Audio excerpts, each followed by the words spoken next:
Algunos creen que son los presidentes y primeros ministros los que ejercen el poder desde los parlamentos. Pero no es así. En el mundo actual, el poder se encuentra en manos de un grupo de élite. Se trata de hombres que trabajan en oficinas anónimas. Ellos son los que controlan el mercado de los bonos.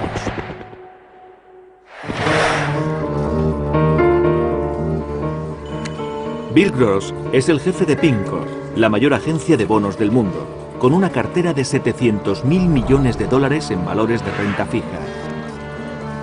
Gross es considerado el rey del mercado de los bonos. Le conoceremos como el señor Bond, bono en inglés. Los bonos son la conexión entre la política y el mundo de las altas finanzas. Los gobiernos siempre gastan más de lo que recaudan con los impuestos. A veces mucho más. Y para subsanar el desequilibrio venden bonos y pagan intereses. Pero si el comprador quiere desprenderse de los bonos, el gobierno no le devuelve el dinero. Se venden en el mercado de valores de renta fija como la bolsa de Tokio. Tras el ascenso de los bancos, el mercado de bonos fue la siguiente gran revolución de las finanzas. De este modo, los gobiernos conseguían dinero prestado. El dinero de los bonos pagó las guerras que asolaron el norte de Italia hace 600 años. Decidió el resultado de la batalla de Waterloo y creó la mayor dinastía financiera del mundo. Aseguró la derrota del sur en la Guerra de Secesión norteamericana y en tiempos modernos, el mercado de bonos propició que naciones ricas como Argentina se derrumbaran. En la actualidad, gobiernos y empresas utilizan los bonos para conseguir préstamos a una escala inimaginable. En conjunto, hay bonos por valor de 85 billones de dólares. Nuestras fortunas, nos guste o no, están ligadas al mercado de valores de renta fija. Si este mercado se debilita, nuestras pensiones se hunden y peligra nuestro bienestar económico. Tras la crisis financiera que comenzó en el verano de 2007, los bonos del gobierno norteamericano han sido un seguro para algunos inversores. Si Bill Gross perdiera la fe en esos bonos, el mundo entero se tambalearía. Este señor Bond es mucho más poderoso que el James Bond, creado por Ian Fleming. Y por esa razón, las dos clases de bonos tienen licencia para matar.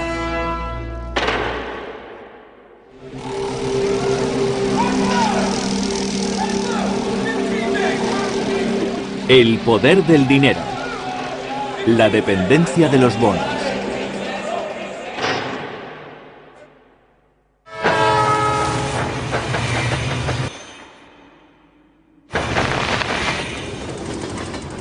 La guerra, según dijo el filósofo griego Heráclito, es la madre de todas las cosas. Y desde luego ha sido la madre del mercado de bonos.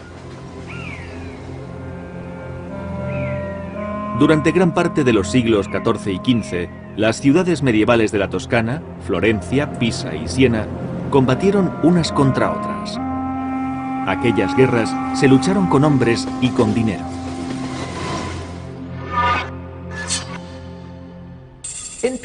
En el cuadro La batalla por el dinero de Pieter van der Heyden, vemos que huchas, cajas fuertes y barriles de monedas luchan unos contra otros con lanzas y espadas. Los versos en holandés dicen: para el dinero y las posesiones vale toda clase de lucha. Pero igual podría decir: la guerra es imposible sin dinero para pagarla.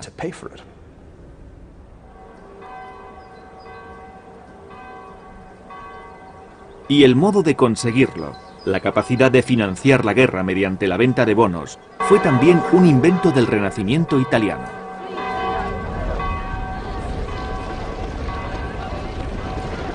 En lugar de obligar a sus ciudadanos a ir a la guerra, las ciudades contrataban mercenarios, los condottieros, que con sus ejércitos anexionaban tierras y riquezas ajenas. En las décadas de 1360 y 1370, un condottiero destacó sobre todos los demás. Este es su retrato. El pueblo, agradecido, lo colocó en la Catedral de Florencia. Aunque no lo parezca, este mercenario provenía de Essex. Combatió con tal destreza que los italianos llamaron a Sir John Hawkwood Giovanni Acuto, es decir, Juan el Agudo.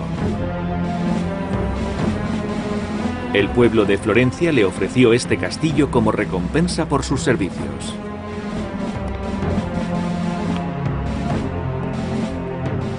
Pero Hawkwood era un mercenario dispuesto a combatir por quien le pagara, ya fuera Milán, Padua, Pisa o incluso el Papa.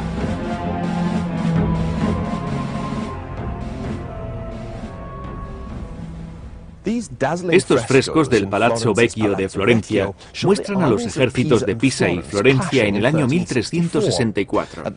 En aquel momento, Hawkwood apoyaba a Pisa, pero 15 años más tarde cambió de bando. ¿Por qué? Porque el dinero estaba en Florencia. El coste de aquellas guerras hizo que las ciudades-estado italianas cayeran en crisis. Los gastos, incluso en años de paz, eran el doble de lo que recaudaban con los impuestos. Para pagar los salarios de Sir John Hawkwood, Florencia tuvo que asumir el déficit.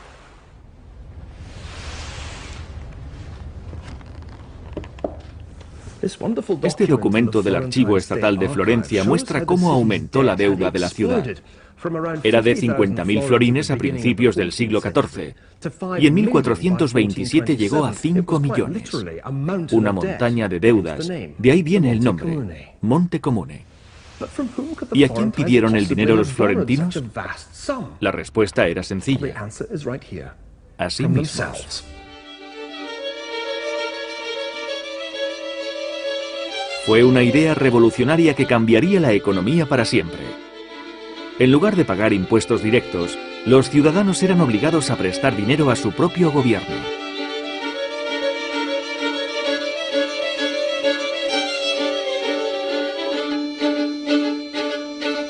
Como compensación por esos préstamos forzados, recibirían un interés. Y estos instrumentos de deuda fueron los bonos originales del gobierno. Lo sorprendente era que si necesitaban recuperar el dinero, podían vender los bonos a otros ciudadanos. Eran valores líquidos.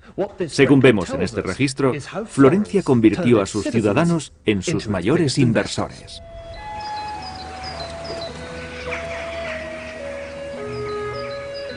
Este recurso marcó el nacimiento del moderno mercado de bonos. Todo el mundo ganaba. Los bonos salvaron la ciudad de la bancarrota y los ciudadanos estaban satisfechos con el cobro de intereses.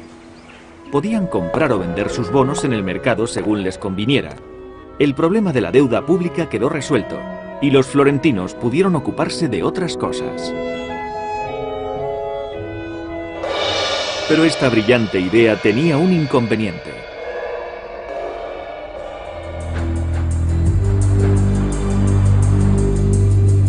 Solo se podían mantener un número limitado de guerras improductivas. Cuanto mayor era la deuda de las ciudades italianas, más bonos tenían que emitir.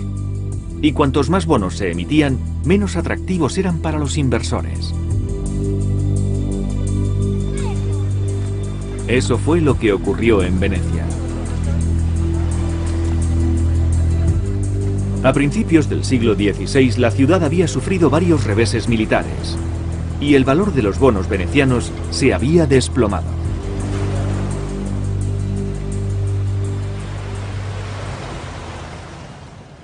En su peor momento, entre 1509 y 1529, los bonos del Monte Nuovo veneciano se cambiaban al 10% de su valor nominal.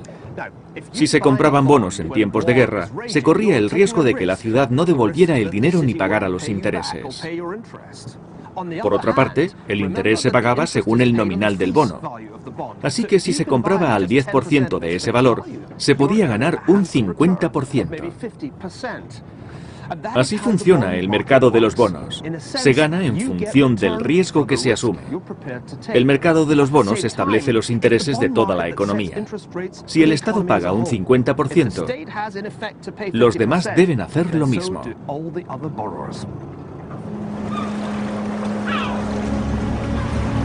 El mercado de bonos fue inventado para ayudar a pagar las guerras de Italia, pero acabó estableciendo el tipo de interés para todo el mundo.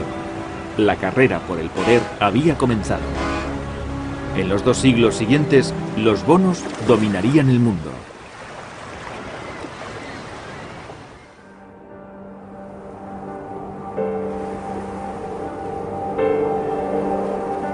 Esta mansión fue edificada por una dinastía financiera que ayudó a ganar la batalla de Waterloo. Uno de los hombres de esta dinastía fue conocido como el Bonaparte de las finanzas, el emperador del mercado de bonos del siglo XIX. Es el dueño de la riqueza. Presume de ser el árbitro de la paz y de la guerra, y de que el crédito de las naciones depende de su aprobación. Los ministros del Estado están en su nómina.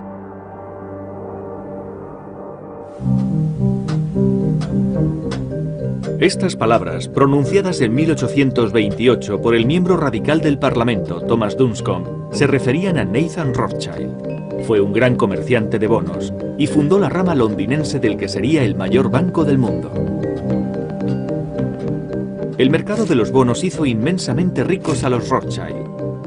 Tan ricos que se permitieron comprar 41 mansiones en toda Europa. Esta es la número 29, Waddesdon Manor, en Buckinghamshire.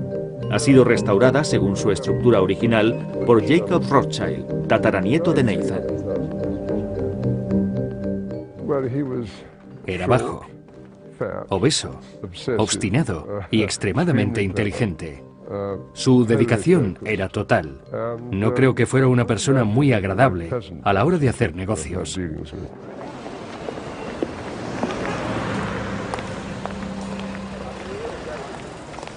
Entre 1810 y 1836, los 5 hijos de Mayer Amschel Rothschild salieron del gueto de Frankfurt, donde crecieron, y consiguieron un poder inigualable en las finanzas internacionales.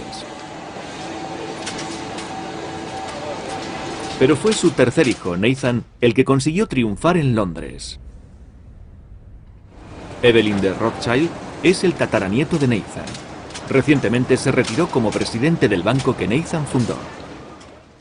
Se trasladó a Londres. Era muy ambicioso y no soportaba a los ineptos. Es un rasgo de nuestra personalidad. Esta es una de las pocas cartas que se conservan de Nathan Rothschild a sus hermanos. Según su costumbre, la escribió en judeo-alemán, alemán con caracteres hebreos, y revela la personalidad de Nathan y su intención de imponer su voluntad. Escuchen. Querido Amschel, te comunico mi opinión porque creo que es mi deber hacerlo. Leo tus cartas con frecuencia cientos de veces. Como puedes imaginar, después de la cena no me dedico a leer libros, ni juego a las cartas, ni voy al teatro. Mi único placer es mi negocio.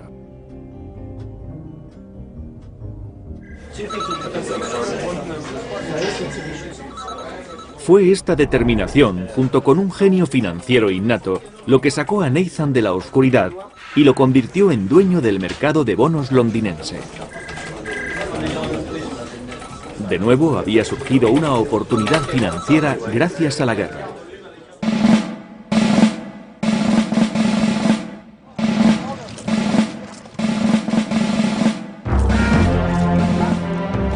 Era la mañana del 18 de junio de 1815. 67.000 soldados británicos, holandeses y alemanes, a las órdenes del duque de Wellington, salieron a luchar en los campos de Waterloo. Sus enemigos eran soldados franceses a las órdenes del emperador francés, Napoleón Bonaparte. La batalla de Waterloo fue la culminación de más de 2 décadas de conflictos entre Gran Bretaña y Francia. Pero fue más que una batalla entre 2 ejércitos. Fue una contienda entre 2 sistemas financieros. El francés, basado en el saqueo, y el británico, en la deuda. Para cubrir los costes de la guerra, el gobierno británico vendió una cantidad de bonos sin precedentes. Según dicen, la familia Rothschild ganó millones especulando sobre cómo la batalla de Waterloo afectaría al precio de los bonos.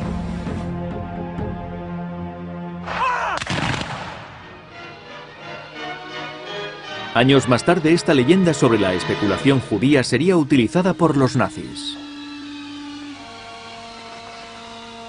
En 1940, Joseph Goebbels aprobó la emisión de la película Die Rothschild. El personaje de Nathan aparece sobornando a un general francés para asegurar la victoria del duque de Wellington.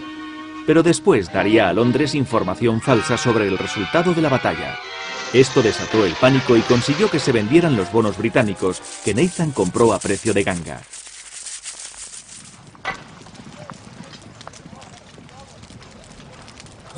Pero lo que ocurrió en 1815 fue muy distinto. Lejos de ganar dinero con la victoria de Wellington, los Rothschild quedaron casi arruinados. No consiguieron su fortuna gracias a la batalla, sino a pesar de ella. Eso fue realmente lo que ocurrió. La venta de bonos permitió que el gobierno británico hiciera una gran caja. Pero ni los bonos ni los billetes le servían a Wellington. Para pagar a sus soldados y a los aliados británicos, necesitaba un valor universalmente aceptado. Nathan Rothschild entregó a Wellington el dinero recaudado en el mercado de bonos, en forma de oro. El éxito de esta operación decidiría la suerte de los imperios rivales y de toda Europa. Esta carta marcó un punto de inflexión en la historia de la familia Rothschild y en el gobierno británico. Está fechada el 11 de enero de 1814. Es una orden del ministro de Hacienda para el comisario en jefe, por la que nombraba agente del gobierno a Nathan Rothschild. Su misión era reunir todo el oro y plata posible y enviárselo al duque de Wellington. Él y su ejército acababan de salir de España para dirigirse al sur de Francia. La operación se basó en la red de crédito paneuropeo de Rothschild y en la habilidad de Nathan para movilizar el oro que Wellington necesitaba para reclutar sus tropas. Manejar tal cantidad de oro en plena guerra conllevaba muchos peligros. Pero desde el punto de vista de los Rothschild, las enormes comisiones justificaban el riesgo.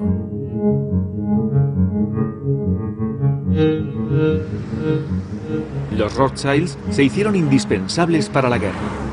Según las palabras del comisario en jefe británico, Rothschild ha realizado de un modo admirable los diversos servicios que le hemos encomendado. Y aunque sea judío, confiamos mucho en él. Los Rothschild fueron muy efectivos como financieros de guerra, ya que disponían de una red bancaria familiar lista para entrar en acción. Nathan en Londres, Amschel en Frankfurt, James en París, Karl en Ámsterdam y Salomon donde Nathan le asignara.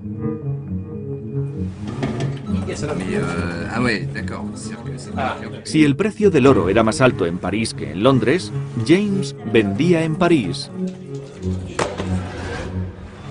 y Nathan compraba en Londres. Creo que su ventaja respecto a familias competidoras como los Barings consistía en que tenía hermanos en los centros financieros de otros países. No sabíamos si ya habían pensado en ello cuando salieron del gueto, pero no creo que tuvieran tanta previsión, aunque cuando vieron la ventaja, la aprovecharon al máximo. En marzo de 1815, Napoleón regresó a París desde su exilio de la isla de Elba. Estaba decidido a revivir sus ambiciones imperiales. Inmediatamente, los Rothschild empezaron a comprar todas las monedas y lingotes de oro que caían en sus manos. La razón por la que Nathan compró tanto oro era sencilla. Suponía que, como todas las guerras de Napoleón, éstas serían muy largas. El oro se apreciaría más con el paso del tiempo, pero esa previsión fue errónea y resultó casi fatal.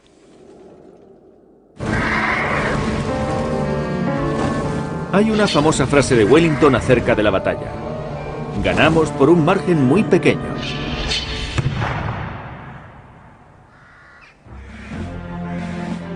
Después de un día de cargas brutales, contraataques y defensas heroicas, la tardía llegada del ejército prusiano resultó decisiva. Para Wellington fue una victoria gloriosa, pero no para los Rothschild. Nathan Rothschild fue el primero en conocer la derrota de Napoleón. Gracias a la rapidez de sus correos, supo la noticia 48 horas antes de que el comandante Henry Percy entregara la comunicación al gabinete británico. Pero a pesar de esta ventaja, las noticias de Waterloo no eran buenas para Nathan. Él había apostado por una campaña más larga. Ahora poseía una pila de valores que nadie quería para pagar una guerra que ya había acabado. Con la paz, los grandes ejércitos que combatieron contra Napoleón fueron licenciados.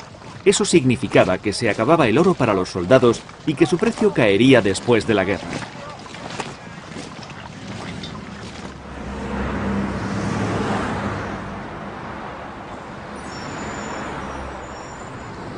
Nathan tuvo que enfrentarse a duras y crecientes pérdidas.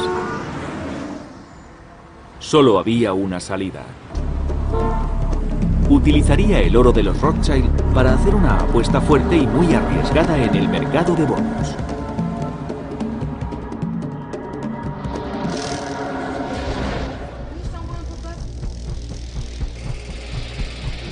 El 20 de julio de 1815, el London Courier decía que Nathan había realizado grandes compras de valores, refiriéndose a los bonos del gobierno británico. Nathan había apostado por una victoria británica en Waterloo, que haría que los bonos alcanzaran mucho valor. Nathan empezó a comprar, y a pesar de que el precio seguía subiendo, continuó comprando. En contra de la opinión de sus hermanos, Nathan se mantuvo firme durante otro año. Finalmente, en julio de 1817, tras una subida de los bonos del 40%, empezó a vender. Sus ganancias equivaldrían a más de 600 millones de euros. Los Rothschild demostraron que los bonos eran más que un medio para financiar guerras. Podían comprarse y venderse para producir grandes ganancias. Y con el dinero llegó el poder. Mayer Amschel Rothschild siempre dijo a sus hijos: si no podéis ser amados, haced que os odien. A mediados del siglo XIX, los Rothschild eran los dueños del mercado de bonos y eran muy temidos. Incluso llegaron a ser odiados.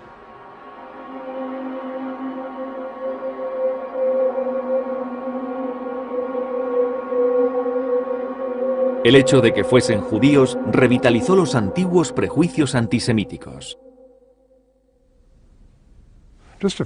Hace unos meses, un compañero de la oficina que colecciona pósters encontró este. Me parece un ejemplo extraordinario del antisemitismo personificado en los Rothschild. Refleja el modo en que los veían en otros tiempos. Los Rothschild eran la forma más indeseable del capitalismo judío. La aparente capacidad de los Rothschild de permitir o prohibir guerras era lo que más indignaba a la gente.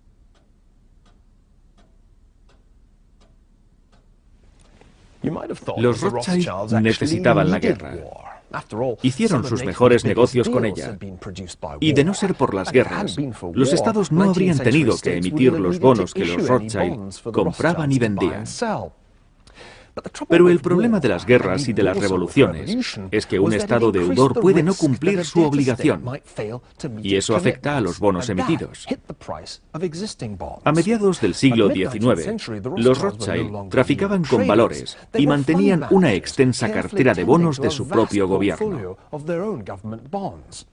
Tenían, pues, más que perder con los conflictos. Los Rothschild decidieron el resultado de las guerras napoleónicas apoyando financieramente a Gran Bretaña. Y decidieron el resultado de la Guerra de Secesión manteniéndose al margen.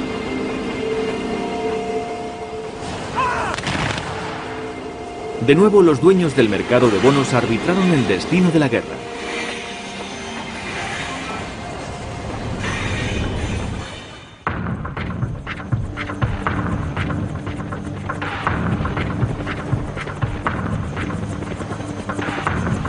«50 años después de la batalla de Waterloo y al otro lado del mundo, otra gran guerra sería decidida por el mercado de bonos. Pero esta vez serían los vencidos los que harían una gran apuesta y perderían.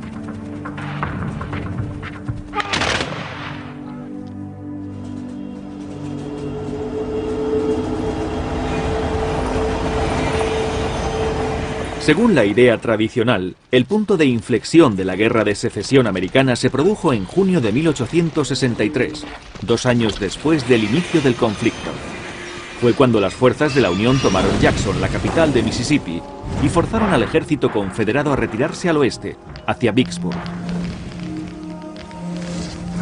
Rodeados y con los cañones de la Unión bombardeando sus posiciones, los sureños resistieron durante un mes, pero finalmente tuvieron que deponer las armas. Después de Vicksburg, Mississippi se encontró firmemente en manos del norte. El sur quedó dividido en dos.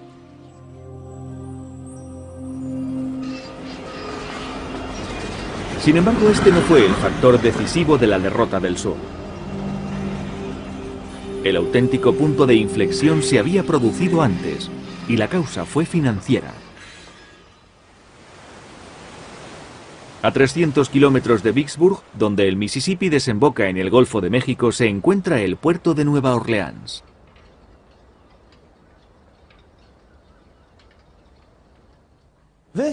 Fort Pike fue construido después de 1812 para proteger Nueva Orleans contra un ataque británico.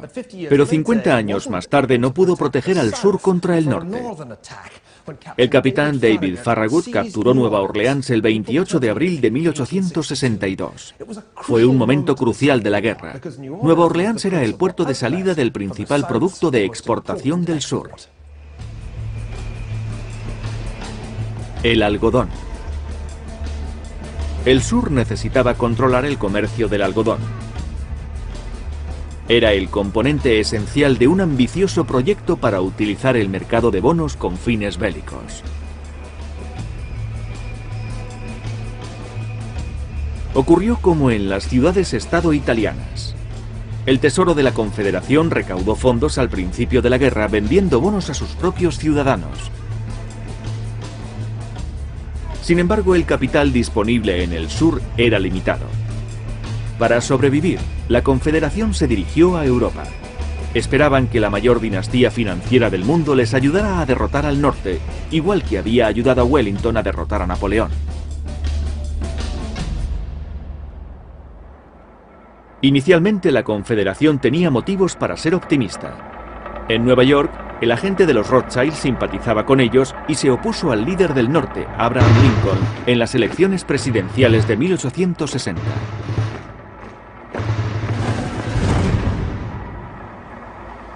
Sin embargo, los Rothschild tenían sus dudas.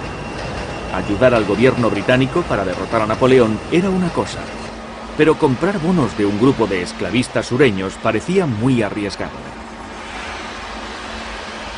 Los Rothschild decidieron permanecer al margen.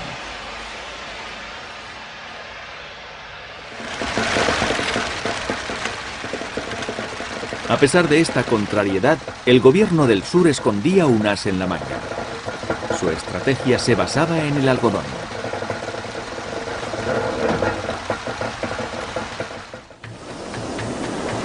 La idea de los estados del sur era utilizar el algodón como garantía para sus bonos. Eso animaría a los inversores, pues si no les pagaban los intereses, podrían quedarse con el algodón.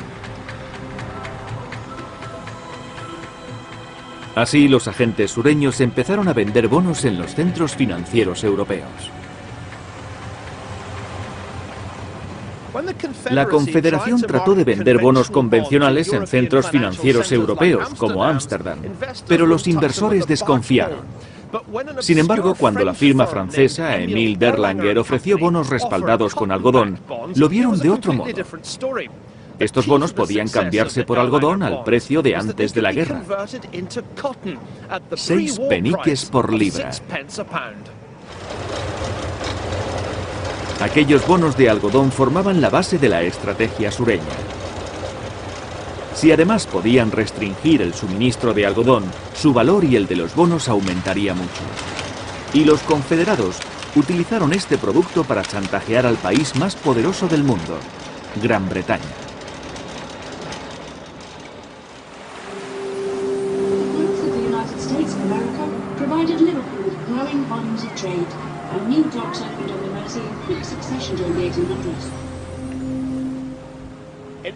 En la década de 1860, el puerto de Liverpool recibía todas las importaciones de algodón. La industria textil era el soporte de la economía británica. Y más del 80% del algodón provenía de los Estados Unidos del Sur. Los sureños creyeron que podrían poner a Gran Bretaña de su parte. Y para aumentar la presión, embargaron todos los envíos de algodón a Liverpool.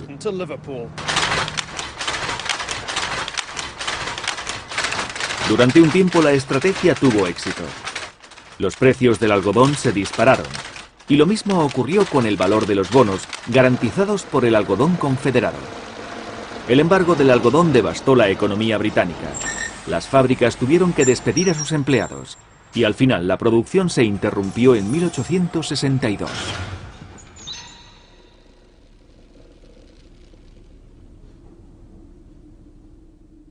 En esta fábrica de algodón de Estial trabajaban unos 400 obreros, un pequeño porcentaje del 500.000 de personas empleadas por King Cotton en Lancashire.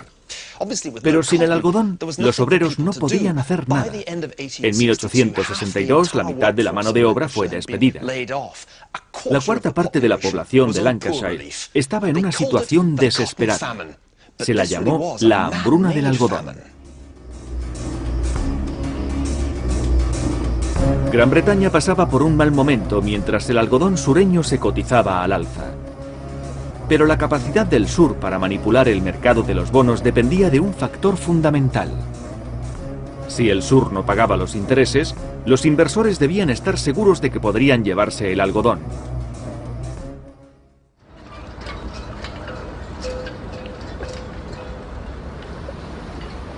Por eso, la caída de Nueva Orleans el 28 de abril de 1862 fue el auténtico punto de inflexión de la Guerra de Secesión norteamericana.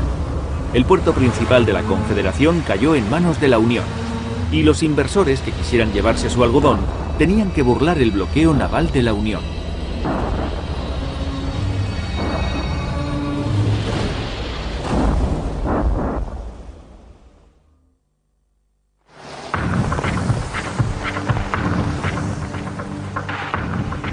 Los sureños se habían excedido. Dejaron de exportar algodón y después no pudieron retomar el negocio. En 1863, las fábricas textiles de Lancashire encontraron nuevos suministradores de algodón en China, Egipto y la India. Los inversores perdieron interés en los bonos del sur respaldados por el algodón. Fue catastrófico para la economía confederada. Con su mercado de bonos arruinado y solo 2 préstamos extranjeros, la Confederación tuvo que imprimir dólares de papel para costear la guerra. Estos son del Museo Estatal de Luisiana. En total se emitieron 1.700 millones de dólares. El norte también imprimió papel moneda, pero al final de la guerra, los greenbacks valían unos 50 centavos de los de antes del conflicto. Los greybacks del sur solo valían 1 centavo. Y cuando el dinero empezó a comprar cada vez menos cosas, la inflación se disparó en el sur. En enero de 1865, el precio de algunos bienes se había multiplicado por 90. El sur había hecho todo lo posible por manipular el mercado de bonos y había perdido. No sería la única vez en la historia que un intento similar condujera a una ruinosa inflación.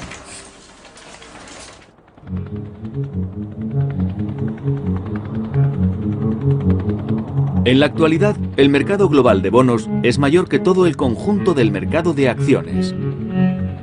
Y sigue siendo un mercado que puede poner o quitar gobiernos. Este jugador empezó su carrera financiera ganando dinero en los casinos de Las Vegas.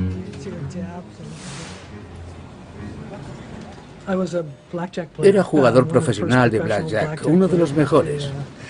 A finales de los años 60 fui a Las Vegas y utilicé un sistema para contar las cartas.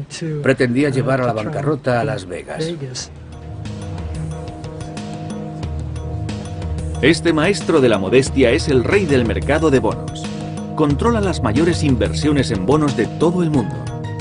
¿Pero en qué nos afecta?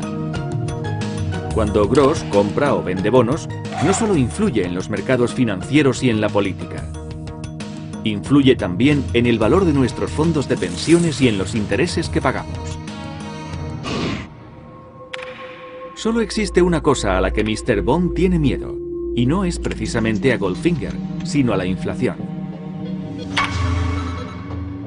El peligro de la inflación es que desestabiliza el interés fijo de los bonos.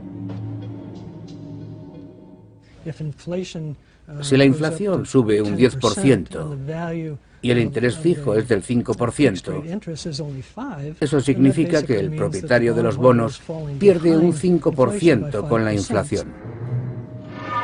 Por eso, al primer atisbo de una inflación fuerte, cae el valor de los bonos, y en algunos casos, esa caída es sostenida.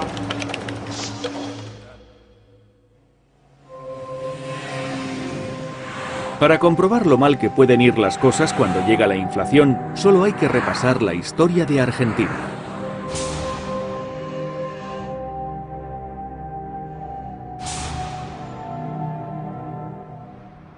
Muchos argentinos opinan que el declive de su economía empezó un día de febrero de 1946.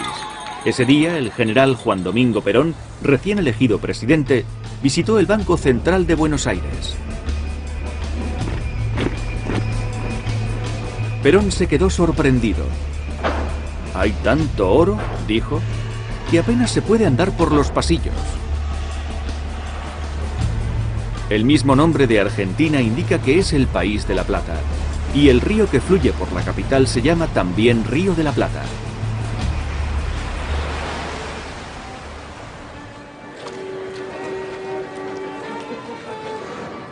Antes solo había dos almacenes Harrods en el mundo.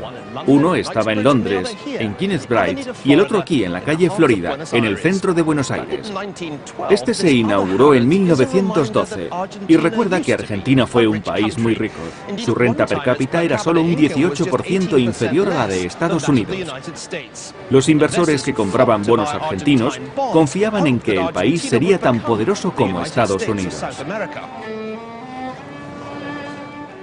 Desde entonces, la historia de Argentina es un ejemplo de cómo los recursos y el talento pueden ser inútiles sin un buen manejo de las finanzas.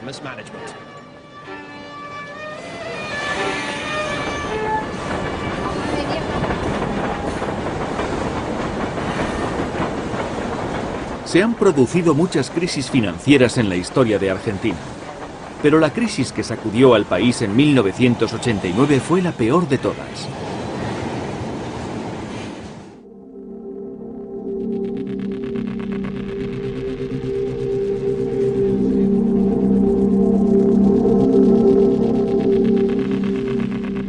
A primeros de febrero, el país estaba pasando por uno de los veranos más cálidos que se recuerdan.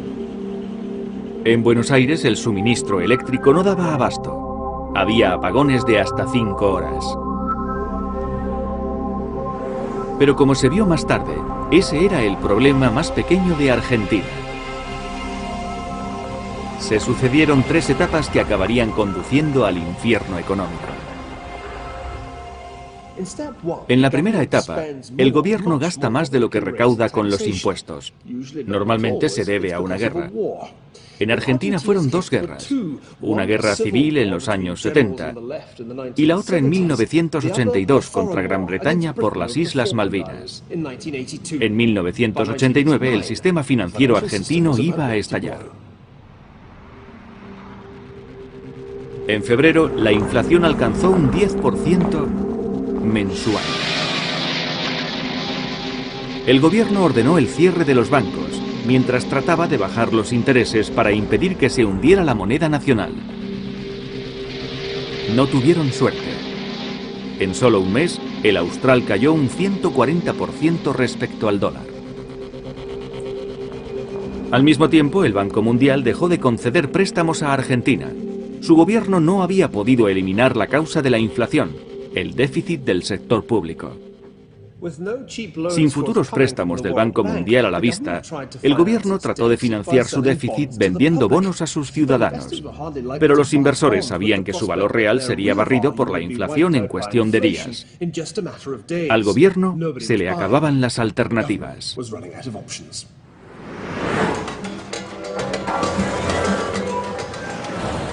En abril, un supermercado anunció por los altavoces que los precios aumentarían un 30% en ese mismo instante. Los compradores, furiosos, volcaron los carros de la compra. Las tiendas se quedaron sin mercancías. No había dinero para reponer las existencias. Fueron meses muy malos, muy malos. Porque a la mañana tenías un precio, a mediodía tenías otro, entonces no podían vender porque la gente perdía, los dueños de los bares perdían. Yo vendía, lo vendía a un precio y le llegaba a otro, y era continuo, 3 o 4 veces en el día cambiaban los precios. Cuando los precios de los bonos se desplomaron, se sospechó que las reservas del Banco Central se habían agotado. Sin préstamos exteriores y sin nadie que comprase los bonos, el gobierno solo podía hacer una cosa: obligar al Banco Central a emitir más dinero. Pero tampoco funcionó.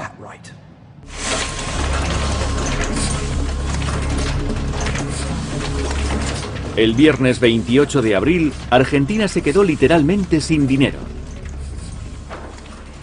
Es un problema físico, dijo el vicepresidente del Banco Central en una rueda de prensa. La Casa de la Moneda no tenía papel para imprimir los nuevos billetes. Y los impresores estaban en huelga.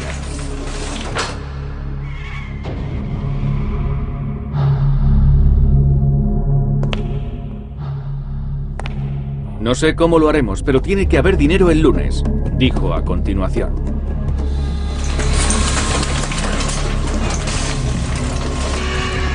Sin embargo, cuanto más rápido trabajaban las imprentas, menos valía el dinero. Los billetes llevaban cada vez más ceros. En mayo, el precio del café subió un 50% solo en una semana. Los ganaderos dejaron de llevar sus reses al mercado.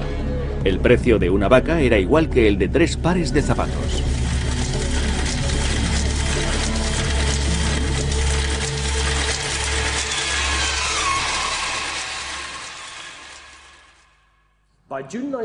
En junio de 1989, la inflación argentina llegó al 100% mensual, un crecimiento anual de aproximadamente un 12.000%. Por ejemplo, salir a cenar en Buenos Aires una noche costaría 10.000 australes en mayo.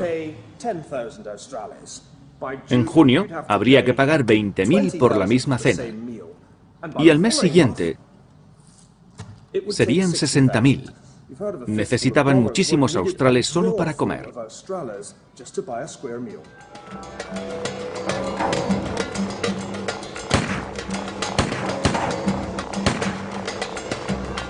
En junio, la indignación popular culminó en 2 días de fuertes manifestaciones y de saqueos. Murieron al menos 14 personas. Antes nunca faltaba un filete en la mesa. Y ahora miles de personas iban a los comedores de caridad.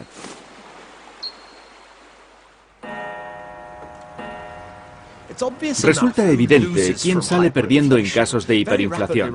La rápida subida de precios hunde a todos los que dependen de un sueldo fijo.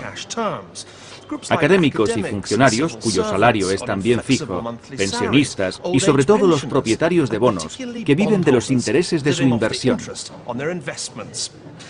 Buenos Aires está repleta de tiendas de anticuarios. Las joyas, cuberterías y relojes fueron vendidos por familias de clase media que se quedaron sin dinero. En la década de 1920, el gran economista John Maynard Keynes predijo la eutanasia de los bonos. Anticipó que la inflación acabaría comiéndose los valores en papel de familias como los Rothschild. Cuando la inflación barrió el planeta en los años 70, se demostró que Keynes tenía razón. En nuestros días hemos visto una milagrosa resurrección de los bonos. El regreso de Mr. Bond incluso en la misma Argentina. Ha vuelto el mercado de bonos, aterrorizando a los funcionarios norteamericanos que tratan de conseguir un rescate financiero masivo vendiendo miles de millones de dólares en bonos recién impresos. La clave del regreso de Mr. Bond ha sido el aumento de los compradores de bonos.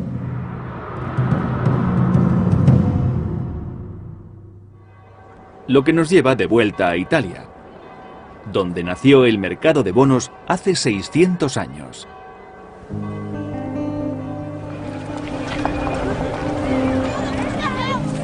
Italia es uno de los países europeos con mayor índice de envejecimiento de la población. En una sociedad así, existe una demanda creciente de valores de renta fija como los bonos. Pero también existe un gran miedo a que la inflación se coma el valor real de las pensiones y los ahorros.